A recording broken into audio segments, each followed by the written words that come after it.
Assalamu alaikum. You always know a child who goes to an Islamic school by how they say wa alaikum assalam. That's awesome. أعوذ بالله من الشيطان الرجيم بسم الله الرحمن الرحيم والصلاة والسلام على رسول الله وعلى آله وصحبه أجمعين رب اشرح لي صدري ويسر لي أمري واحلل عقدة من لساني يفقهوا قولي. I'm talking about a topic today that I feel very passionate about. It's a topic I don't get the opportunity very often to speak about, and so I hope and I ask Allah subhanahu wa ta'ala to allow me to give it its due.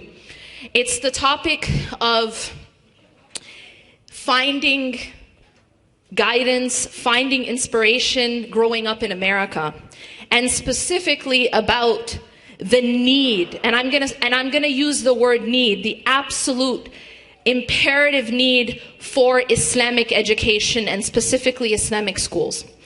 I know there's a lot of opinions out there about when it comes to Islamic schools, when it comes to, do we need to send our children to Islamic schools, or should we send them to public schools, or should we send them to other private schools? But I personally, and I'll begin to tell you why, I personally am a huge advocate and supporter of Islamic schools, and specifically full-time Islamic schools. And what I hope to do is to explain why, and to talk a little bit about specifically this school and the things that I've heard about this school, which I think really allow, which really make it stand apart. So first of all, a little background about myself. I grew up in Madison, Wisconsin. I myself did not have the opportunity to go to a full-time Islamic school. However, I currently send my children to full-time Islamic school and am a big supporter of Islamic school, and I'll tell you why. But before I tell you why, I want to tell you something that Allah subhanahu wa ta'ala told us in the Quran. Allah subhanahu wa ta'ala in the Quran addresses the believers. Yeah, and when Allah subhanahu wa ta'ala addresses the believers, He says to the believers, He's advising the believers, and He's telling the believers, first and foremost, to have taqwa. And when He said, first He says, ittaqullah. And after saying this advice, He says, وَلْتَنْظُرْ نَفْسٌ مَا قَدَّمَتْ لِغَدٍ. He says, and let every person know what they put forth for tomorrow. So what Allah here is telling us to do is to make sure that we're not just planning for what we're going to do tonight or what we're going to do tomorrow in 24 hours, but He's reminding us to be conscious of what we're planning for the tomorrow, capital T. That we should be conscious of what we've put forward for the next life. Now, recently, we were just talking, my husband was talking about an individual that he knew from the UK who went through an experience, and after, he spent his life seeking education. And he spent his life kind of working for his career. But after some time, he said something really heartbreaking. And that is that as he was sort of focused on these other things in his life, he said he came to the UK and he was focused on making money. But what happened along the way is that his children got lost. And he said it in like such a profound way. He said, I came here to find gold and I lost my diamonds. I came here to find gold and I lost my diamonds. And the reason why this was so touching is that I think it summarizes what happens to a lot of people. We're chasing after things in this life. And many of these things are perfectly halal, right? A good job, money, status, right? We want these things. And then we want these things for our children as well, right? We want a good job, status, and money. But in this seeking, in this rat race, sometimes we lose something much, much more precious. We lose the heart and soul of our children. We lose our children. And that's one of the scariest things.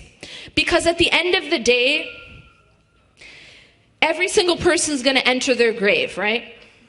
And it doesn't matter what you believe. It doesn't matter whether you're a Christian or a Jew or an atheist. You cannot deny the fact that you will enter your grave.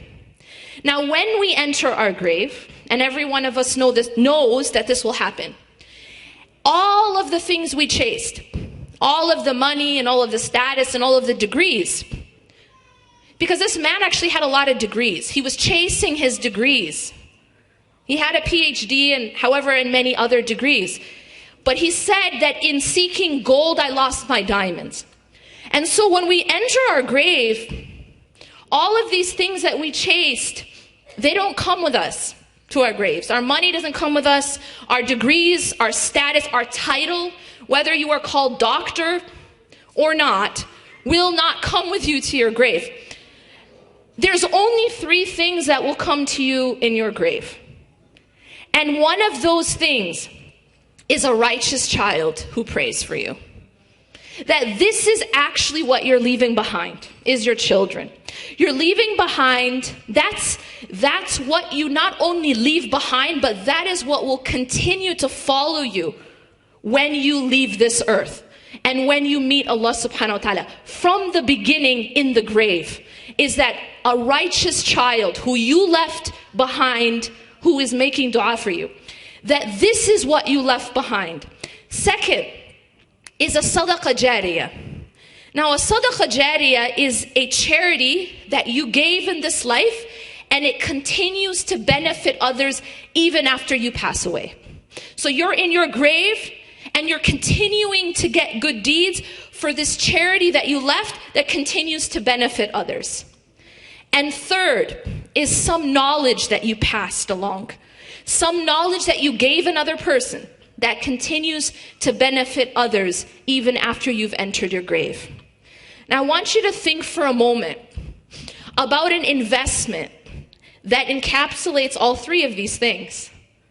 Think about an investment that not only raises righteous children, it is a charity that continues to benefit others long after we pass away. And it is a means by which we disseminate knowledge that continues to benefit others long after we've passed away. And that is the investment in an Islamic school. The investment in the education of a child. That, to me, if you're thinking about it from a business perspective, right? You want to maximize your return, right?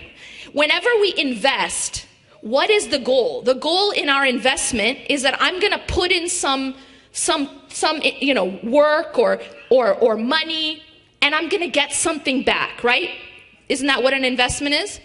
Now, if you want to maximize in your investment, you want to get the most return. And if you're thinking in that way, just about your own effort, how can I maximize it?